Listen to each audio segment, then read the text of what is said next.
Novi ou me to benami. Me to benami akata le mi ape to premier fait de la Jésus Christ ko comme le egbe pe keke nu ha me. E jo tinam. Be mi akata nya ga no tu egbe ya. Ole be nya te fe nya matro a. Me mi adengbele nchi. Elle avait nemi dembele untila ala kpele mi amti abe amekpeto wine ala be lengbele de siamela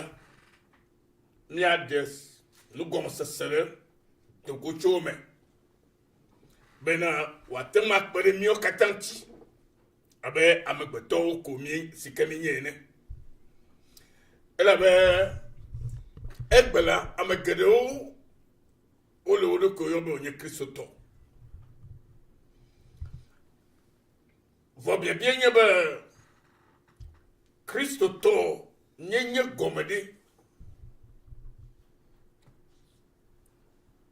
Anye Kristo to nyebe na trozi ameye yade. Ameye yade sike la bli jojo nyenye ta Esiayi. Et naba ne jojo nyenye mele anyi nom de mia de nyi baki le Togo la. Anya nu sikale fudem ale bebe. Vo Togo mama e chochiwo alo subola o sobole egbe. Vo gakia jojo nyenye Fechikola amohum. Jojo nye ple vovo popo fechikola amohum alegbegbe. Nous kam tio. Elabe. Yo sike Kristo yomi. Eye yomi be mianye amesio odibe mianye na ela. Amagerola omo se gomo eyata ocho Kristo fe nko kale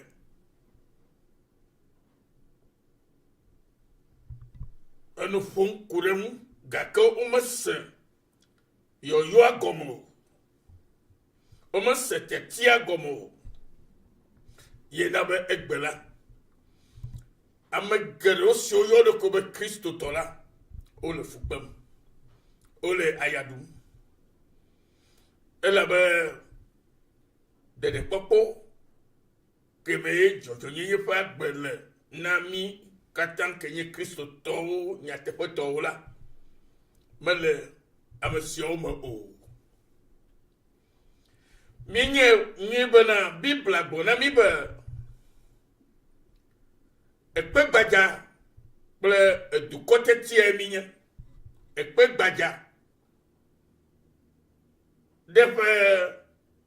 eduko minye ekpe gbaja defe eduko minye nami hlenu le Peter alo Petro fa bale banto tamefe chopukui amene toi de pupui amate ple asie kiomala egbonya to herenami no vilo lo to miao yala nusi kemi dibe amsemenenya be vieto mia mesio nye togo du comme to la yenyebe mia se nukitai miele miade ko yobe masubolado. Hallelujah. Le regleyamela Bibla bona miba Kristo boye miva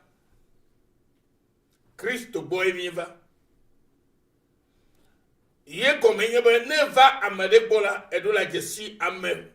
pour me visika onye afi le bovan et la nya musekelesi eye dodasi ketaye oyomi be mi va igbodo alo gomodo pa sikale esi alo etalujinu sikale amesike gbomi va sikamenya megbeto bonye maula miao ha mi ajesi talujima eye magbola fia bena Yesu Kristo la yepe talujinu ne miamegbeto kata enyebe mi akpo tede de mi atosi jojoye fa mo ne mi atom anyi gbala fa dome eye mi ano agbenyi basiko na mi laji le mti fa fa me alebe amesiema ngbedodo ke maudora mesefa gbenti afiko de dada fa domo yo jila bena mi kata mi akpo e fa me va vale mi ma gbeme tohe alebe mi acho maufon ko afwa degbe alebe mi acho maufon ko atoli dasi vo egbela mele ne ma le togo nyi gbaji o de egbela mele ne ma le mi ete nyi gbaji o eye taye ayadudu efu pepe hundede amole chacha yi peka gakala edefu novi yo Kristo boye mieva amesinya mope bodo ko la fe jogoji pe gbagbela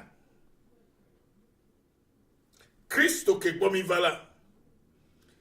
yenya mope bodo ko la fe jogoji pe gbagbela ame ogbe abeke bi blagbo nemi le Yoganis fagbale mene be eva into tobo kake into tomo khoyo gake amesio khoe sala alo me ko khoe sala ona unsebo le tozi mafeliyo sike gobenye bena o tozi ame to he odeo sike le mafa musa pokpoklote Kristo toinya mesike le mafa pokpoklote alo amesike mopo gbogbogbona eyeta mopo nyagbona na bana maula gbogbo yo nye eyeta meseme ke la subwena na subwene gbogbogbole enyatepeme na vinya u aleke ele subomdo leke le mawa subomdo aleke wato yobe Kristo to voyez amesiketo enenye kenye Kristo amenya wo enya fokunya novinyo jogojipe ya ye Kristo enenye ba jogojipe ya ye tu wo amenyenye lola kare nyabe yema yela ekpo agbe la Bible popo na mi balna de popo ya na mele Petro fa gbale feli amen po fa gbale gbanto ta me fe popo ya mene bobe Kristo boye mi va nous kata mi va Kristo bodo ye gobe mi kho yi sebe ye nye mo pe gbedo kho la fe jogoji pe gbagbela alebe ke mi o ha mi va gbola mi o ha mi akpo agbe to gobe amado gbe kaka mau tie hede bubu gande eyanti de mi auta bela nye plola vovore kamaga adomi o bela nye plola o yon bebe mau fo view alléluia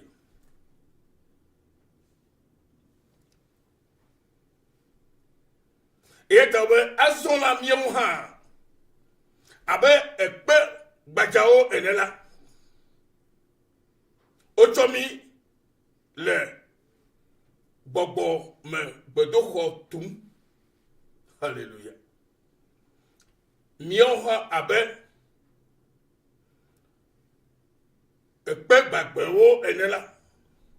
Wotsɔ mi le gbɔgbɔ me gbedoxɔ tum. Eye gawu la, míenye eƒe nɔla kɔkɔewo. Ame siwo asa gbɔgbɔme vɔ siwo dze Mawu ŋu la to Yesu Kristo ƒe avuléle dzi. Il est seulement que ce que míawo hã mi va Yesu Kristo ke nye Mawu ƒe gbedoxɔ ƒe dzogodzikpe gbagbe la gbɔ la. Azɔ la míawo hã mi trɔ zi agakpele si ke nye gbɔgbɔme ƒe agakpe si ke yi wotsɔ mi abe gbɔgbɔmexɔ gbagbewo le tutum ɖo ene. Eye mi le gbɔ be gawu la míenye eƒe nunɔla kɔkɔewo. Geye mi di be la se gɔme le ya.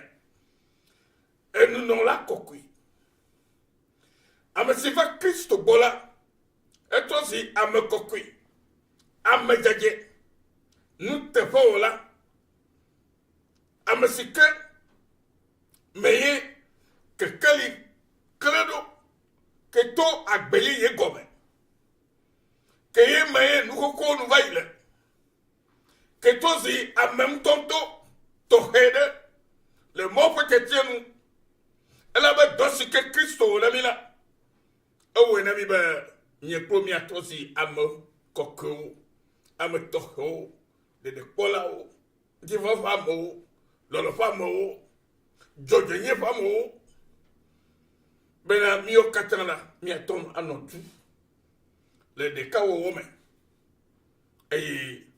awɔ nu hena mɔ ƒe ŋutikɔkɔe. Nɔvi lɔlɔtɔwo,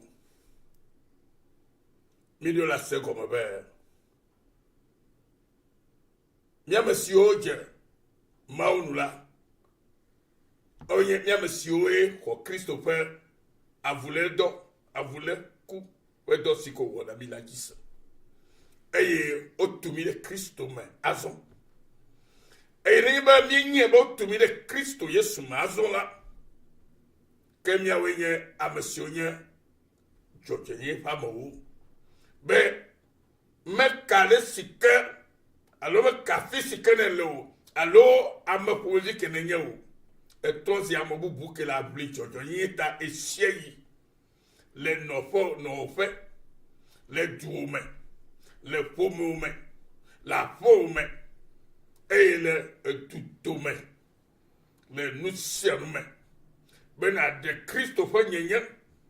afia le agbenɔnɔ kple nuwɔna ɖe sia ɖe me, ne woakpɔ Mawu ƒe ŋutikɔkɔe le to emewo hena Mawu kafukafu. Vɔ nenye be mele nenema o la, ke amegbetɔ geɖewo ba kpɔtɔ le wo ɖokuiwo flum egbea. Togbɔ be wole tsɛtsiwo yim, togbɔ be wole etowo dzi yim, togbɔ be wole subɔsubɔ teƒewo yim hake la, wobu mɔ. Nɔvinye, mitso mɔ ya. Abe ke Biblia gblɔ na mi be Yesu Kristo nye mɔ la, nyateƒe la kple agbe la. Emɔ bubu aɖeke megali o nɔvinyewo. Emɔ bubu aɖeke megali o fofonyewo. Emɔ bubu aɖeke megali o dadanyewo. Yesu ɖeka nye mɔa. Yesu ɖeka ye nye nyateƒea kple agbea. Eye be edzesi mɔa le mɔa dzi zɔ la, eke ɖe nyateƒea ŋutie ma. Esi ke eke ɖe nyateƒea ŋutie kpɔ mɔa la, enye be agbesɔasiwoe ma. Eye ta nɔviwo. Elabena wogblɔ le kpukpui amade me bena, elabena wogblɔ le Mawu nya me be, kpɔɖa mele kpe ɖe aɖe ɖom ɖe Zion alo Zion. dzɔgɔdzikpe si wotia eye asixɔxɔ le eŋu ame si atsɔ eƒe ŋukɔkɔ ada ɖe edzi la ŋu mele ekpegbe akpɔ gbe ɖe o. Nɔvinye meka dzi ada wo mɔkpɔkpɔ ɖo meka yi dzi le xɔse o. Bible gbogbo na mi be agakpe sese ya ke ye dzɔgɔdzikpe ke ye Kristo Yesua ame sia ame ke le ada eƒe mɔkpɔkpɔ ɖe dzi la eŋu mele kpegbɔ akpɔ gbeɖe o. Eya ta nɔvi fi ka ne le o. Ame ka dzi da wo mɔkpɔkpɔ ɖo ame ka nye xɔnametɔ na wo ame ka ŋui ne ɖo aŋu ɖo Yesue dzi o nya be la ɖo ŋu ɖo togovi lɔlɔtɔwo nɔvinyewo yɔyɔ va be vovo ke ye Mawu ŋusẽkatãtɔ di be nye kplo miakpɔ abe dumevi togovi ene la yeƒe gaƒo eƒe akpe newo nye sia gake kpɔ ale si ke ye togotɔwo le togo dukɔmetɔ gba le fu kpem la togo be gbe sia gbe wole gbea dom ɖa le dua me to gake ya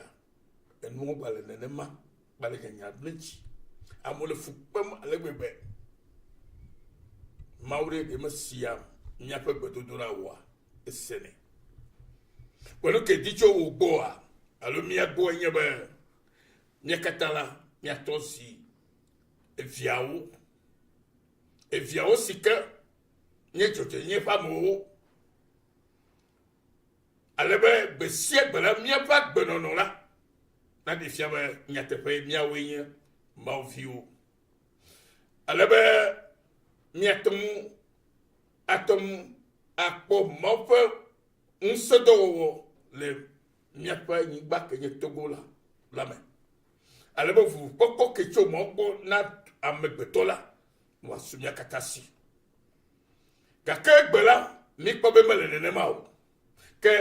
eɖe fia kɔtɔ be ŋɖe mele edzi yim nyuie o le vevietɔ le kristotɔwo kewo be wònye kristotɔwo ƒe agbe me o elabe wobu mɔa emɔ ke nye Yesu ke nye mɔ la wobu yi Yesu ke nye nyateƒe la nyateƒe mele ameawo me o Yesu ke nye agbe la womekpɔ agbe ya o ena be tsakatsaka le xixia me tsakatsaka le Togonyigba dzi eye le Togoviwo me nenema mikpɔ le ke ye ame sia ame didi be Togoa le nyuie vɔɖi nye be ame ɖe gbe be yeawɔe ɖe mɔdzotɔ dzia ame bu le atsitre ŋuti koe labe migble emɔa da ɖi migble nyateƒea da ɖi migble agbea da ɖi tsɔ enu bubu le wɔwɔm ela ɖe fu eya ta yɔyɔ sia va ɖe míawo katã abe amegbetɔ siwo le Mawu ƒe gbese ene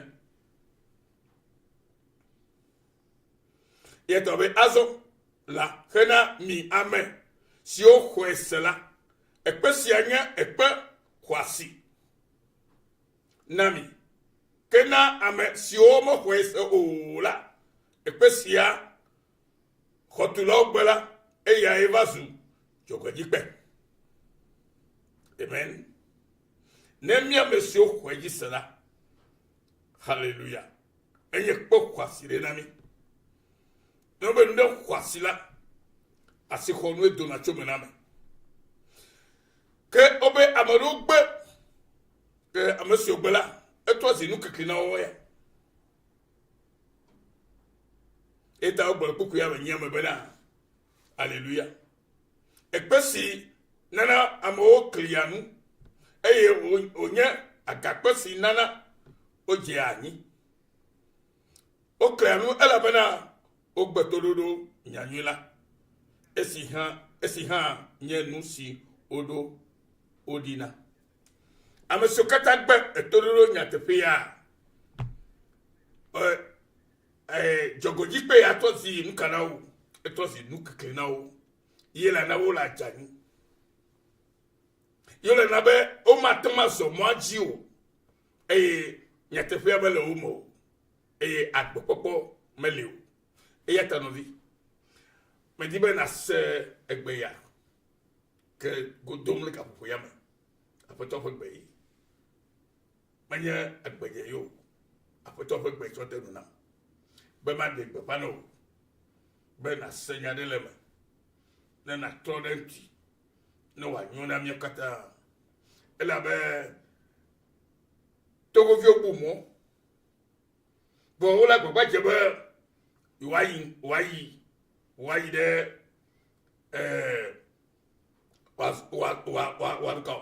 wa po agbe eboke bro me na de agbe le yin ya tefe mo le nya tefe me le o Kristo to mo la agbe popo adefu